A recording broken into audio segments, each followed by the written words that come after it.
আজকের বিষয়ে স্বামীজি এখানে স্বামীজি এবং শিষ্যের মধ্যে কথোপকথন হচ্ছে। তো সেখানে স্বামীজি শিষ্যকে বলছেন যে সভ্যতা কাকে বলে, আমরা সভ্যতা বলতে কি বুঝি। তো সেই উক্তিতে তার উত্তরে স্বামীজি বলছেন যে যে সমাজ বা যে জাতি আধ্যাত্মিকভাবে যত অগ্রসর, সে সমাজ ও সে জাতি তত সভ্য।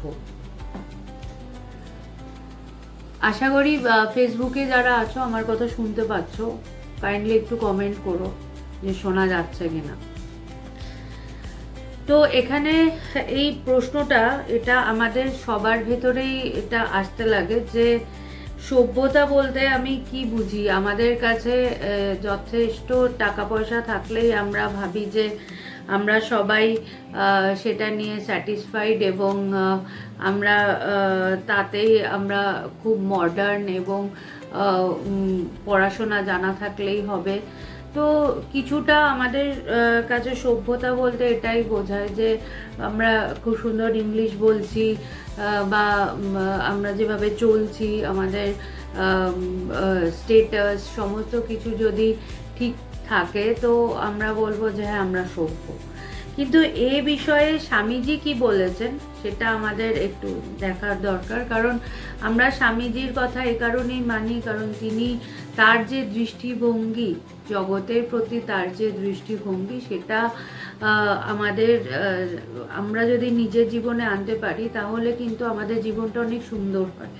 সবটাই কিন্তু আমাদের দৃষ্টিভঙ্গির ওপরেই নির্ভর করছে যে জগৎ নতুন করে কারুর জন্যে কিছু আলাদা করে বিশেষভাবে হবে না, কিন্তু বলছে যে আমরা নিজেরা আমাদের যে চিন্তা ভাবনা, আমাদের যে পয়েন্ট অফ ভিউ, আমরা যেভাবে দেখছি সেটা যদি পজিটিভ হয়, সেটা যদি আমাদেরকে একটা নতুন দিশা দেয় তাহলে কিন্তু আমরা সুন্দরভাবে চলতে পারি।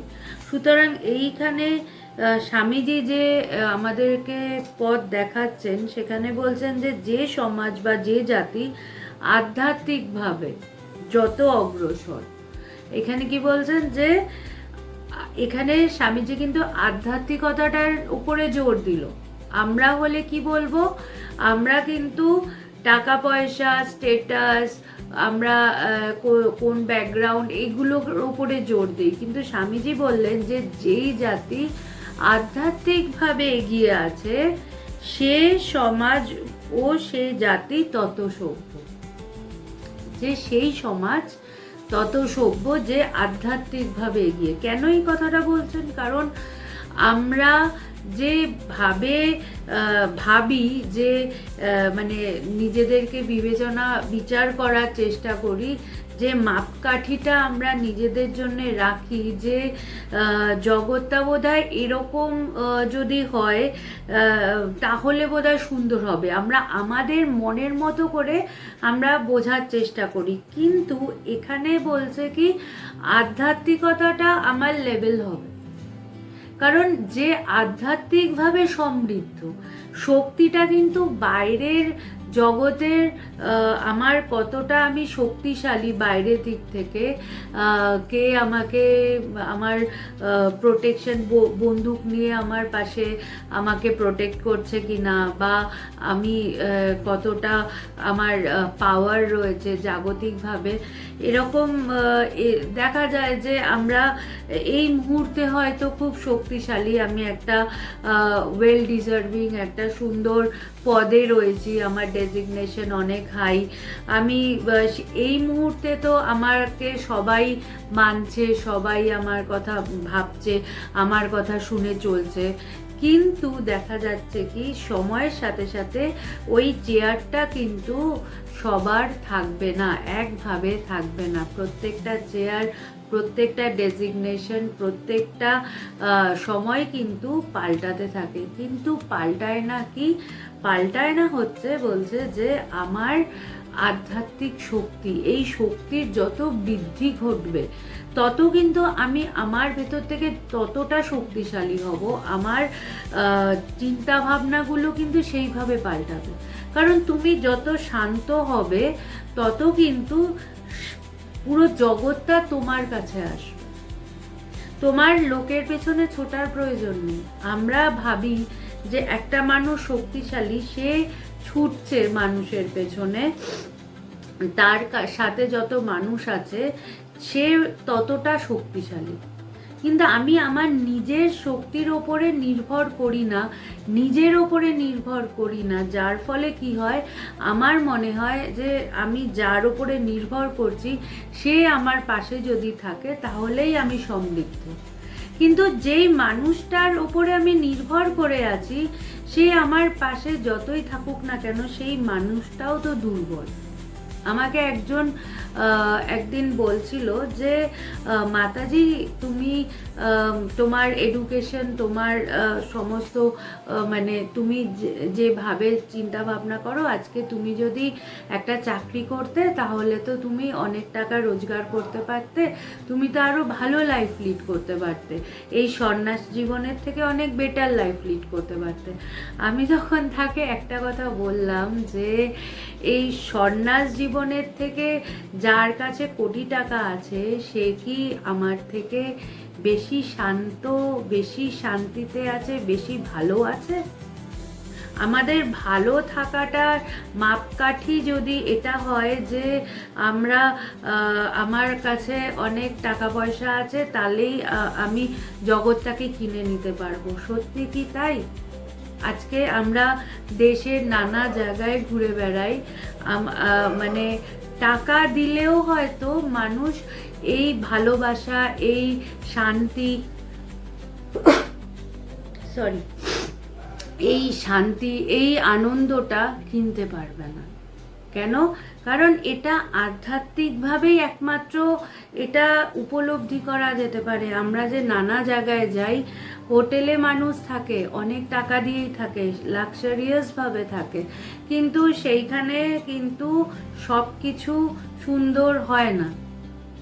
কোনো না কোনো আমাদের মতবিরোধ, কোনো না কোনো আমার অভাব, আমার মনের অভাব, আমাকে এটা দিল তো মনে হবে আমি ওই জিনিসটা পেলাম না। আমরা দিনের শেষে হয়তো ভাববো যে আমি এতগুলো টাকা দিয়ে আমি ঘর বুক করলাম, তাও আমি এই ফেসিলিটিটা পেলাম না। কিন্তু আমরা যখন যাই, আমরা আশ্রমে অনেক ফেসিলিটি পাই না, দরকারও হয় না, কিন্তু সেইখানে আমাদের মনেও হয় না এটা আমি কেন পেলাম না। কারণ মানুষের ভালোবাসাটাই এত বেশি, সেইটাই এত মানে আমাদের ভেতরে মনে হয় না যে এর থেকেও আরো বেশি কিছু পাওয়া দরকার।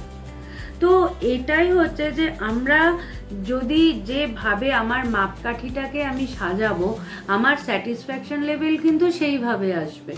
আমার মাপকাঠি, আমি যদি গণ্ডিটা, আমি যদি আমার যে কমফোর্ট জোন, আমি এটাকে যদি ভাবি যে আমার জীবনে এই টাকা পয়সা লাগবে, এই লাগবে, এই সুখ স্বাচ্ছন্দ্য লাগবে, এই জিনিসগুলো থাকলে তবে আমি খুশি।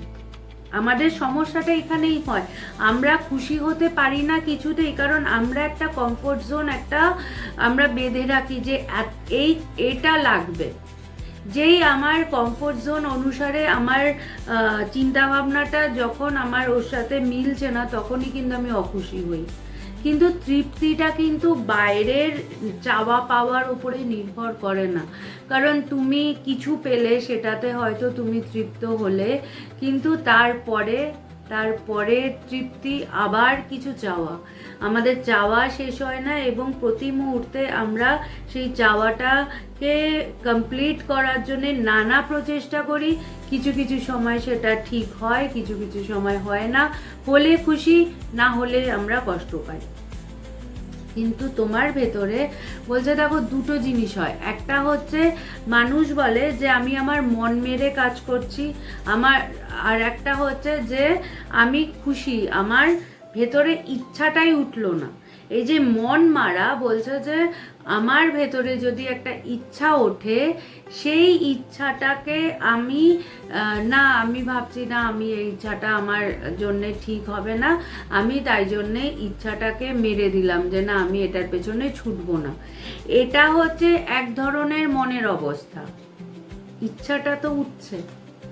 কিন্তু যখন তুমি আধ্যাত্মিকতা প্র্যাকটিস করতে করতে, সাধনা করতে করতে তোমার মন এমন জায়গায় যাবে যেই জায়গায় তোমার ভেতরে একটা ইক্ষণও, জাগতিক ইক্ষণ কোনো কিছু উঠবেই না, ভেতরে একটা চাওয়াই উঠবে না। চাওয়াই যদি না ওঠে তাহলে চাওয়া পূরণের ইচ্ছাটাও থাকবে না। এখন মানুষের এটা আসতে পারে যে চাওয়া উঠবে না মানে কি তাহলে তার সে উদাসীন হয়ে আছে যে না আমার কিছু লাগবে না, না সে তৃপ্ত। দুটো বিষয়ে দুটো অবস্থা কিন্তু তফাৎ। একজন তৃপ্ত না, একজনের ভেতরে অভাব আছে, তার ভেতরে ইচ্ছা উঠছে, কিন্তু সে অবস্থার পরিপ্রেক্ষিতেই হোক বা তার হয়তো সে এটা ওই পথে যেতে চাইছে না তাই হোক, যে কোনো অবস্থায় হোক, সে নিজের মনটাকে মেরে দিচ্ছে। সে মনকে বলছে না তুমি ওটা করো না, ওটা যেও না। কিন্তু তোমার মনের মধ্যে ইচ্ছাটা তো উঠলো। ইচ্ছা ওঠা মানেই তোমার ভেতরে সে বাসনাটা রয়েছে কোথাও না কোথাও, আনকনসিয়াস মাইন্ডেই হোক বা আমি চেপে রাখছি সেভাবেই হোক, আছে তো।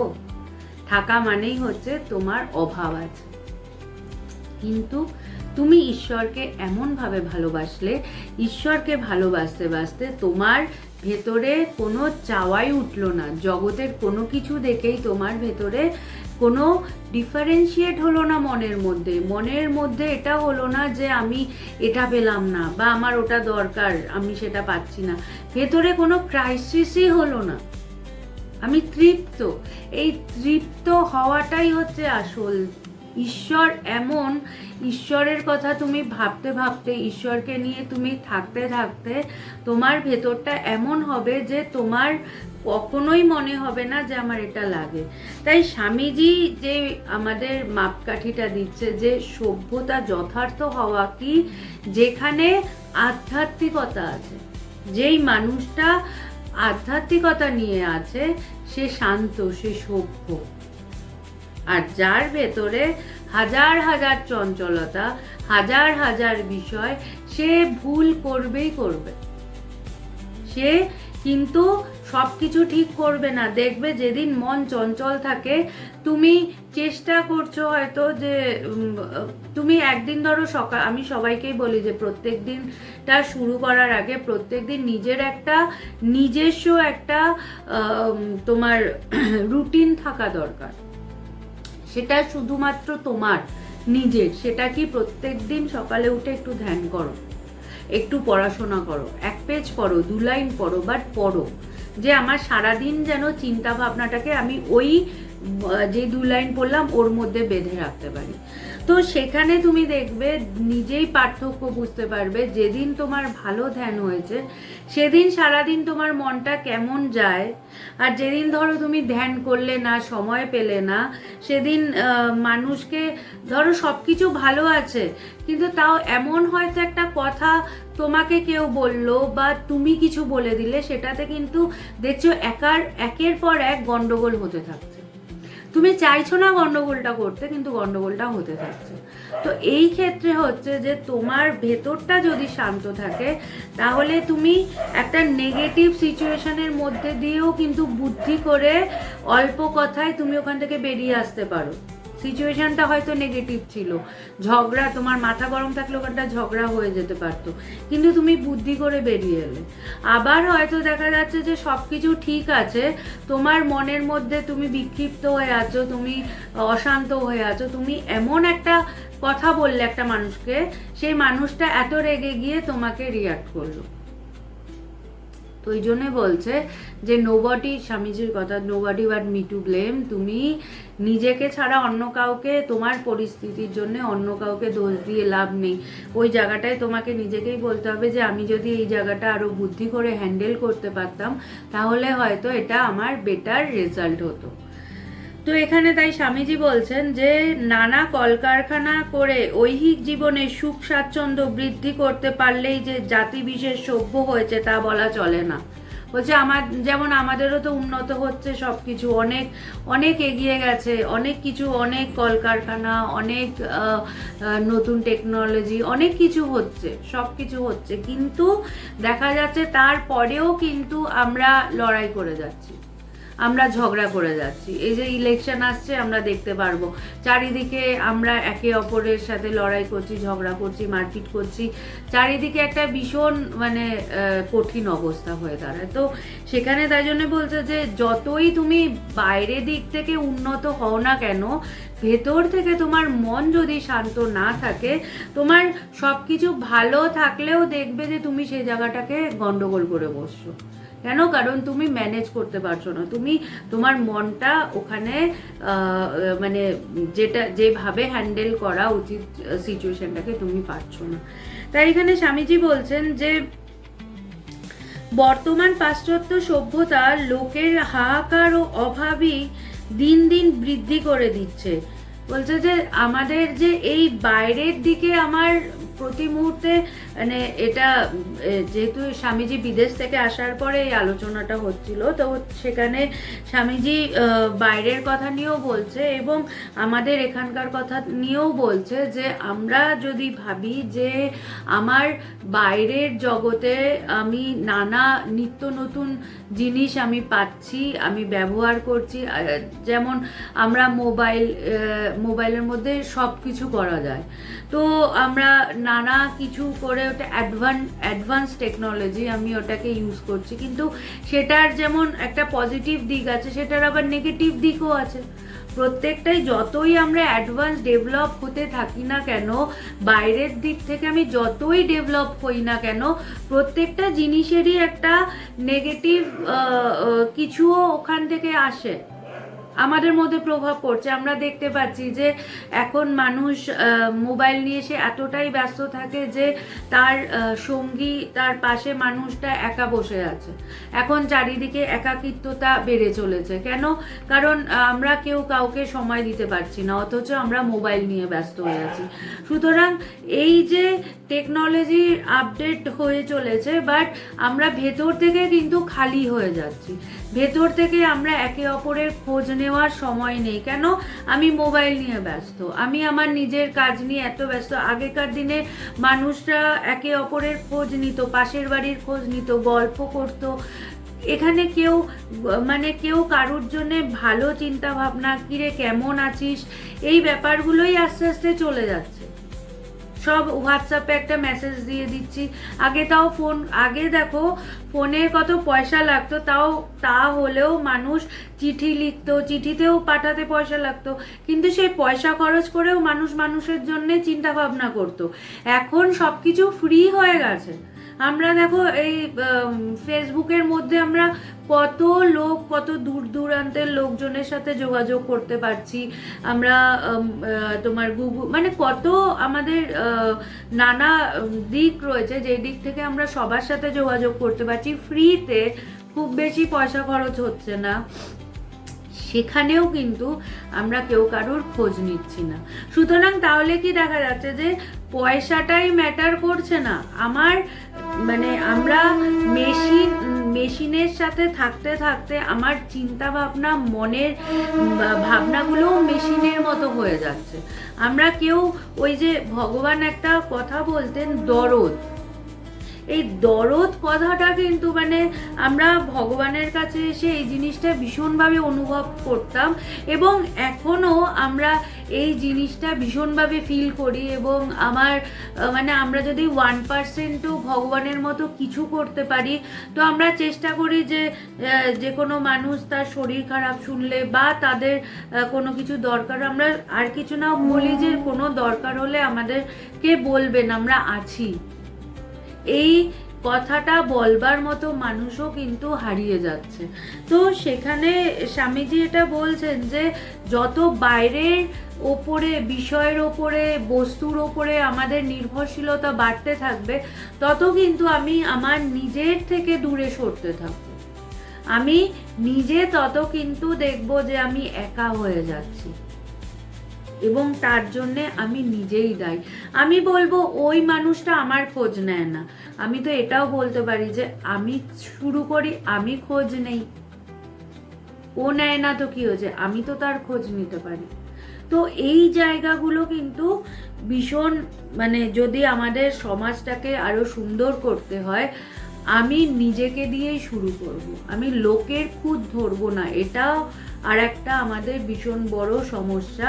আমি নিজের ভুলটা দেখি না, আমি প্রতি মুহূর্তে সবার দোষ ধরার চেষ্টা করি যে ও কি করলো না, কিন্তু আমি কি করলাম না সেটা কিন্তু আমি দেখি না। আমরা যদি প্রতি মুহূর্তে দিনের শেষে নিজের হিসাবটা করি, লোকের হিসাব না করে, যে আমার আজকে চলার পথে কোন জায়গাটা ভুল হলো, আমি কি করলাম না এবং আমার কি করা দরকার, তাহলে কিন্তু আমি প্রতিদিন নিজের ভুলের থেকেই একটু একটু করে শিখতে পারি। কিন্তু আমি তো নিজের কথা ভাববার আমার সময় কোথায়? আমি তো সারাদিন শুধু ভাবি ও কি করলো না, এ কি করলো না, এগুলোই ভাবতে থাকি। তাই এখানে বলছেন যে পরন্তু ভারতীয় প্রাচীন সভ্যতা সর্বসাধারণকে আধ্যাত্মিক উন্নতির পন্থা প্রদর্শন করে লোকের ঐহিক অভাব এককালে দূর করতে না পারলেও নিঃসন্দেহে অনেকটা কমাতে সমর্থ হয়েছিল। বলছে যে ওই মানে ইতিহাস ঘাটলেও দেখা যাবে যে সবাই হয়তো বলবে যে কি আধ্যাত্মিকতা দিয়ে কি আমার টাকা আসবে, আমি কি খেতে পারবো, আমার কি সব সমস্যার সমাধান হয়ে যাবে। বলছে আধ্যাত্মিকতা দিয়ে সব সমস্যার সমাধান না হলেও সমস্যা একটু হলেও কমবে। আমি চঞ্চল মন নিয়ে যখন আমার সমস্যার সমাধান করতে যাব, সেটা আমার জানা হবে, তার থেকে আমি যদি শান্ত হতে পারি, আমি কিন্তু টোটাল পয়েন্ট অফ ভিউটা ভাববো এবং আমি কিন্তু অনেক বেটার আমি ডিসিশন নেব যে আমার এই পরিস্থিতিতে কি করা উচিত। কিন্তু আমরা যখন চঞ্চল হয়ে যাই তখন কিন্তু একটা ভুল করি, সেই ভুলটাকে ঠিক করার জন্য আর একটা ভুল করি, ভুলের পর ভুল আমার হতেই থাকে। তাই আসল হচ্ছে আমার এই ভেতরের শক্তি, এই শক্তিটাই সব কিছু করছে। বলছে তুমি আধ্যাত্মিকভাবে যদি শক্তিশালী হও, সারা পৃথিবী অটোমেটিক তোমার কাছে আসবে, তোমাকে পৃথিবীর কাছে যেতে হবে না। আজকে ভগবান তিনি তার জীবন পাল্টে গেছিল, তিনি তার জীবনটাকে অন্যভাবে চালনা করা শুরু করলেন। তারপরে কিন্তু যখন শুরু করেছিলেন তখন তার পাশে কিন্তু কেউ ছিল না। অনেক সময় ছিল যে তিনি একা, কিন্তু তিনি একা বলে কিন্তু তিনি তার পথ ছেড়ে দেননি, তিনি কিন্তু সব কিছু ছেড়ে চলে যায়নি, তিনি এই জায়গাটাই ধরে দাঁড়িয়েছিলেন। এই নিষ্ঠা, এটা জরুরি। আমরা যখনই হেরে যাই, আমাদের জীবনে যখনই মনে হয় এই সব শেষ হয়ে গেল, তখন কিন্তু আমরা হতাশা আমরা শিকার হই এবং আমরা ভাবি এখানে কিছু নেই, চলো অন্যদিকে যাই।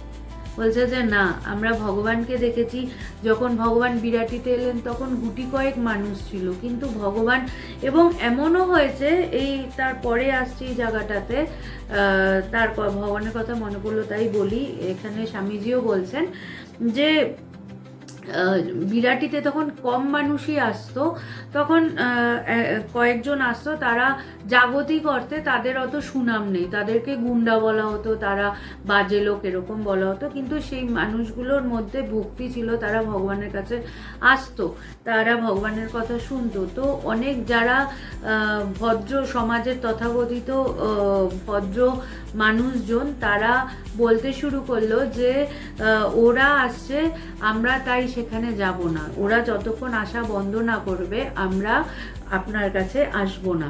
তখন ভগবান বললেন যে তোমরা যদি না আসো, তোমরা না আসবে, কিন্তু আমি ওদেরকে কখনোই ছাড়বো না, ওদেরকে আমি বারণ করব না।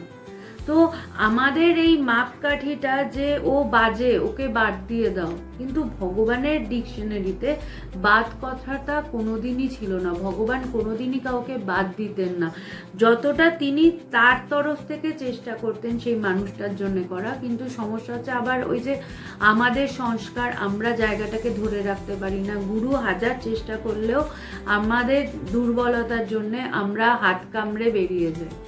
তাই জন্যে বহু মানুষ তারা চলতে চলতে পথভ্রষ্ট হন। তো এখানে স্বামীজি বলছেন যে কালে ওই উভয় সভ্যতার একত্র সংযোগ করতেই ভগবান শ্রী রামকৃষ্ণদেব জন্মগ্রহণ করেছেন। একালে একদিকে যেমন লোককে কর্মতৎপর হতে হবে, অপরদিকে তাদের তেমনি গভীর আধ্যাত্ম জ্ঞান লাভ করতে হবে। বলছে দুটোই দরকার। স্বামীজি কিন্তু বলেননি যে তুমি কাজ ছেড়ে দিয়ে ভগবান ভগবান করো, এটা ভগবানও কোনোদিনও আমাদেরকে বলতো না। ভগবান প্রত্যেককে শিখিয়েছে যে, এমনকি ভগবানের গুরুদেবও তাকে বলছে যে অফিস ওয়ার্ক সিনসিয়ারলি এবং অনেস্টলি করো। তো আমরা যদি অফিস ফাঁকি দিয়ে একটা জায়গায় চলে গেলাম, মানে এরকমও হয়েছিল যে একজন এরকম ভগবানের কাছে আসার জন্যে অফিস ফাঁকি দিয়ে এসেছিলেন। ভগবান তাকে বলেছিলেন যে না, তুমি অফিস করেই আসবে, তাতে যদি তুমি আমার কথা শোনাতে দেরিও হয় তাও হোক, কিন্তু প্রত্যেকটা যে যেখানে আছো সেখানে অনেস্টলি এবং সিনসিয়ারলি কাজ করো প্রত্যেকের জায়গায়। এটা নয় যে আমি আধ্যাত্মিকতা করছি বলে, ভগবান কিন্তু সংসারে ছিলেন। ভগবান আধ্যাত্মিকতা করার জন্যে কিন্তু তার স্ত্রী বা তার মেয়েকে অবহেলা করেননি। তারা কিন্তু পড়াশোনার কাজ পড়াশোনা করেছে, তার স্ত্রী যা যা দরকার তিনি দেখেছেন। তা বলে এই না তিনি আসক্ত ছিলেন। আমাদের সমস্যাটা হয়ে যায় আসক্তিতে। আমরা কারোর সাথে থাকতে থাকতে এমন আসক্ত হয়ে যাই যে আমি আমার নিজের জায়গা থেকে সরে যাই। ভগবান সবার জন্যে, তিনি আমাদের জন্য, আমরাও বলতে পারবো না ভগবান আমাদেরকে রাস্তায় ফেলে গেছে। আমাদের মাথার উপরে ছাদ আছে, আমাদের যা যা দরকার ভগবান সমস্ত কিছু কিভাবে কি করতে হবে সব কিছু আমাদেরকে বলে দিয়ে গেছেন, আমাদেরকে স্বাবলম্বী করে দিয়ে গেছেন প্রত্যেককে। সুতরাং ভগবান মানে যে যেখানে যেটা আছে সবার জন্য করেছেন। তাই এটা হচ্ছে যে তুমি চাকরি করছো বলে ঈশ্বরকে ডাকতে পারবে না, এটাও ঠিক না। আবার ঈশ্বরকে ডাকছো বলে চাকরি করবে না, সেটাও ঠিক না। তোমাকে এখানে স্বামীজি কি বলছে যে দুটোই ব্যালেন্স ভাবে করতে হবে। আমি কাজও করব, কাজ করতে করতে আমি ঈশ্বর চিন্তাও এমনভাবে করব যে আমার কাজটা আরো সুন্দর হবে। আমাদের যে চিন্তা ভাবনা যে আমরা আধ্যাত্মিকতা করলে আমার সংসারের কাজ বা আমার দৈনন্দিন কাজে কোনো সমস্যা হতে পারে, এটা ভুল ধারণা। আমার মন যত শান্ত হবে আমার কাজ তত ভালো হবে। যে পড়াশোনা করছে তার পড়াশোনা আরো ভালো হবে। তো এখানে তাই বলছে যে এরূপে ভারতীয় পাশ্চাত্য সভ্যতার অন্যান্য সংমিশ্রণে জগতে এক নবযুগের অভ্যুদয় হবে। দেখো স্বামীজির এটা কত বড় চিন্তা ভাবনা ছিল, কিন্তু আমরা সেইভাবে করছি কোথায়? আজকে স্বামীজি যেভাবে ভেবেছেন সেটা যদি আমরা করতে পারতাম তাহলে আমাদের সমাজ কিন্তু আরো শক্তিশালী হতো। কিন্তু আমরা তো সেটা করি না। আমরা ভাবি যে কাজ করতে করতে আমি আধ্যাত্মিক পথে যাব, তাহলে আমার মন এমনভাবে চলে যাবে যে আমি কিছুই করতে পারবো না। ভগবান কিন্তু চাকরিও করতেন। ভগবান তার জীবনে সমস্ত কিছু দেখিয়ে গেছেন যে একজন সন্ন্যাসী হলেও কিভাবে সুন্দর সন্ন্যাসী হওয়া যায়, একজন গৃহীও কিভাবে সুন্দরভাবে জীবন কাটাতে পারে। প্রত্যেকের জন্যে তার জীবন একটা যথার্থ আদর্শ ছিল। আমরা যদি তার জীবনটাকেও ভালোভাবে দেখি আমরা অনেক কিছু শিখতে পারি। তাই এখানে স্বামীজি যে কথাটা আমি বলছিলাম এটা দিয়ে আজকে শেষ করব। খুব সুন্দর একটা কথা। আমাদের মনে হয় যে এটা আমাদের অনেকেরই ভাবনা যে সন্ন্যাসী হয়েছে তার মানে সে হাসতে পারবে না, তাকে সবসময় গম্ভীর হয়ে থাকতে হবে, তাকে মানে মানুষের সাথে সে মিশতে পারবে না, একটা বাউন্ডারি থাকবে। তো দেখো এখানে স্বামীজি কি বলছে এই বিষয়ে। বলছেন যে আর এক কথা, ওদেশের লোকেরা ভাবে যে যত ধর্মপরায়ণ হবে সে বাইরের চালচলনে তত গম্ভীর হবে, মুখে অন্য কথাটি থাকবে না।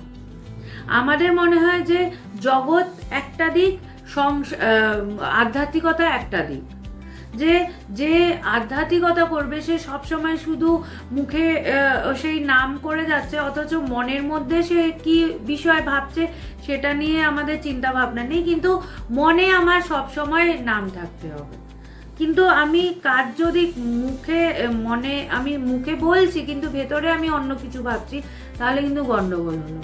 তো এখানে কিন্তু বলছে একটাই জগৎ, সংসার এবং আধ্যাত্মিকতা আলাদা কিছু না, সবটাই একই। সংসারে থেকেও তুমি আধ্যাত্মিক হতে পারবে, আবার তুমি এখানে এই আশ্রমে থেকেও কিন্তু তুমি সব কাজ করতে পারবে। আমাদের কিন্তু কোনো আলাদা ফেসিলিটি নেই। আমাকে আজকে একজন জিজ্ঞেস করছিল যে মাতাজি তোমাদের সব কিছু করতে হয়, আমাদের সব করতে হয়, A to Z প্রত্যেকটা দিক, বরঞ্চ আরও বেশি বেশি করতে হয়। আমাদের মানে একটুও সময় থাকে না, আমাদের সারাদিনে অনেক কিছু করতে হয়, আরও এক্সট্রা করতে হয়। সুতরাং আমরা কিন্তু সমস্ত কিছু করার মধ্যে দিয়েও আমরা ভেতরে তার কথা ভাববার ব্যাপারটা অটোমেটিক আসে। আমাদের মনে হয় না যে সেটার জন্যে আলাদা করে আমরা নিজের জন্যে ধ্যান ধারণা করার একটা সময় আমরা রাখি, কিন্তু সমস্ত কিছুর মধ্যে দিয়েও কিন্তু আমরা ঈশ্বর চিন্তা করি বললে ভুল হবে। ঈশ্বরের কৃপায় চিন্তাটা হয়, চিন্তা করতে পারি। তো তাই এখানে বলা হচ্ছে যে একদিকে আমার মুখে উদার ধর্ম কথা শুনে ওদেশের ধর্মযাজকেরা যেমন অবাক হয়ে যেত, বক্তৃতার শেষে বন্ধু বান্ধবদের সঙ্গে ফষ্টি নষ্টি করতে দেখে আবার তেমনি অবাক হয়ে যেত। মানে যে স্বামীজির কথা শুনে ওই বিদেশের লোকেদের খুব ভালো লাগতো যে দারুণ কথা বলছেন স্বামীজি। আবার যেহেতু স্বামীজি তার যে চেনা পরিচিত মানুষদের সাথে তিনি হেসে কথা বলছেন, তিনি ইয়ার্কি মারছেন, সেটা দেখে আবার তাদের ভেতরে রাগও হতো যে এইটা কেন স্বামীজি এরকম কেন করছে। তো সেখানে বলছে যে মুখের ওপর কখনো কখনো বলেও ফেলতো, স্বামীজি আপনি একজন ধর্মযাজক, সাধারণ লোকের মতো এরূপ হাসি তামাশা করা আপনার উচিত নয়, আপনার ওরকম চপলতা শোভা পায় না। দেখো স্বামীজিকেও এইসব কথা শুনতে হয়েছে। তো স্বামীজিকে বলছে মানুষ যে আপনি এত মানে এভাবে তো আপনি আধ্যাত্মিক কথা বলেন, আপনি একজন সন্ন্যাসী, আপনি ধর্ম নিয়ে চলছেন, তো সেখানে আপনার এরকম ইয়ার্কি করা আপনার শোভা পায় না। মানে ধর্ম মানে মানে একদম সবসময় শুকনোভাবে থাকা নয়। আমরা ভগবানের কাছে যখন কেউ গান করতো তো সবার মনে হয় যে ধর্ম মানেই হচ্ছে একদম একটা শান্ত শুধু ধর্মীয় গান হবে, কিন্তু ভগবান কি করতো, ভগবানের ওখানে প্রচুর ইয়ং ছেলেরা আসতো, তারা কিন্তু একটা হিন্দি গান, যেটা মানে এই যুগের হিন্দি গান, কিন্তু সেই হিন্দি গানটা সেই ইয়ং ছেলেটা ভগবানকে ডেডিকেট করে করছে। তো আমি ওই গানটা করছি, কিন্তু আমার ভেতরে ভাবটা দেখতে হবে, আমি কি ভাব নিয়ে করছি। একটা সবার সাথে ভগবান বলতেন সব কিছুই আধ্যাত্মিকতা। ভগবান আমাদেরকে প্রচুর সুন্দর সুন্দর হাসির কথা, হাসির গল্প বলতেন, কিন্তু ওই হাসির গল্পর মধ্যে দিয়েও কিন্তু ভগবান আমাদেরকে ঠিক শেখাতেন যে দেখ এটা থেকে এই গল্পটার সামারি হচ্ছে এটা মরাল অফ দ্য স্টোরি, এটা তোমাকে এই গল্পটা থেকে এটা নিতে হবে। তার মানে যে তোমাকে ওই ওই কথাটা কি ধর্ম না, সবই ধর্ম। মানে আমরা যে একটা শ্রেণী বিভাগ করেছি, আমরা যে একটা সবসময় ব্যারিকেড রেখে দিয়েছি, ধর্ম মানে এই ব্যাপার থাকলেই ধর্ম না। ধর্ম কোনটা নয়, সব কিছুই ধর্ম। তোমাকে যা ভেতরটাকে শান্ত করবে সেটাই ধর্ম, যেটা তোমাকে সুন্দর করবে সেটাই ধর্ম। এবং তুমি যেই পথে অসৎ পথে যাবে সেটাই অধর্ম। যার দ্বারা তুমি মিথ্যা করছো, যার দ্বারা তুমি ঈশ্বর চিন্তা থেকে দূরে থাকছো, তার মানেই তুমি বিপথে যাচ্ছ। তাই তোমার চিন্তা ভাবনার উপরেই নির্ভর করছে। তোমার চিন্তাটা তুমি যদি ঈশ্বরমুখী করে নাও, তুমি যেভাবেই চিন্তা করো না কেন, তুমি কিন্তু ঈশ্বরকেই পাবে। আর তুমি রাত দিন হরি হরি হরি হরি বলছো, কিন্তু ভেতরে তোমার অন্য নামে নিন্দা মন্দ ভেতরে চলছে, তাহলে ওই হরি হরি বলে কোনো লাভ নেই। তাই এখানে স্বামীজি বলছেন যে we are children of bliss, why should we look morose. আমরা ওরকমভাবে মানে রসকসহীন নয় ধর্ম। আমাদেরকে দেখে কেউ বলবে না আমরা ভগবান আমাদেরকে সবসময় বলতেন যে তোরা আমার মনে আছে একদিন আমি ট্রেনে আসছিলাম, তো আমার ওড়নাটা একটু জায়গা ছিঁড়ে গেছিলো, তো ভগবান সেটা লক্ষ্য করেছে। ভগবান আমাকে বকে বলল যে সন্ন্যাসী হয়ে সবসময় ফিটফাট থাকবি, এরকম ছেঁড়া ড্রেস পরবি না।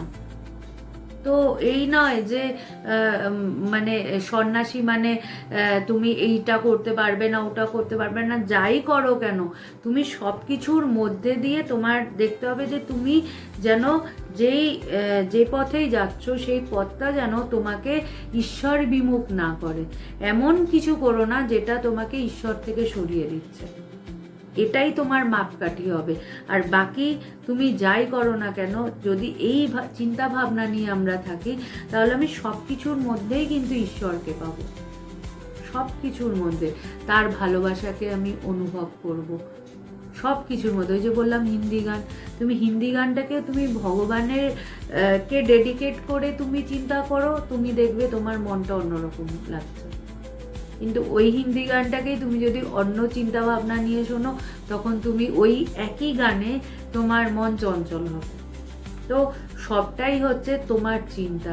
তুমি যেমনভাবে তোমার চিন্তাটার ক্ল্যারিটি থাকবে, যেমনভাবে তুমি চিন্তাটার মধ্যে শুধু শুদ্ধতা আনবে, শুধু ঈশ্বরকে ডেডিকেট করবে, ঈশ্বরমুখী হবে তোমার মন, তুমি দেখবে তুমি প্রত্যেকটা জায়গায় তুমি তাকে অনুভব করছো।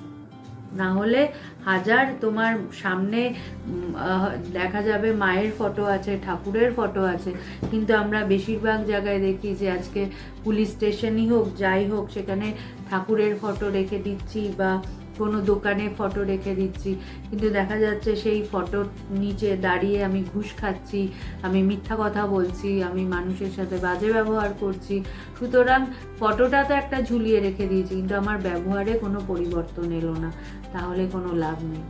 যে আমি দেখাচ্ছি আমি অনেক বড় ভক্ত, কিন্তু আমার ব্যবহার ঠিক না। তাই আমার চিন্তা ভাবনাটা যেমনভাবে পরিবর্তন হবে, আমার জীবনটাও কিন্তু পাল্টাতে থাকবে। সুতরাং আমাদের জীবনটা ঈশ্বরমুখী হোক, আমি ঈশ্বরকে নিয়ে আরও বেশি করে কাটাই, দেখবো ভগবানই কিন্তু আমাদের রাস্তাটা ক্লিয়ার করে দিয়েছে। আমাদের সমস্ত বাধা, ঈশ্বরকে ডাকার যে বাধাগুলো, সেগুলো সব কেটে যাবে। দেখবে যে ঈশ্বর তোমাকে রাস্তা করে দিয়েছে, যাতে তুমি আরও বেশি করে তাকে নিয়ে চিন্তা ভাবনা করতে পারো।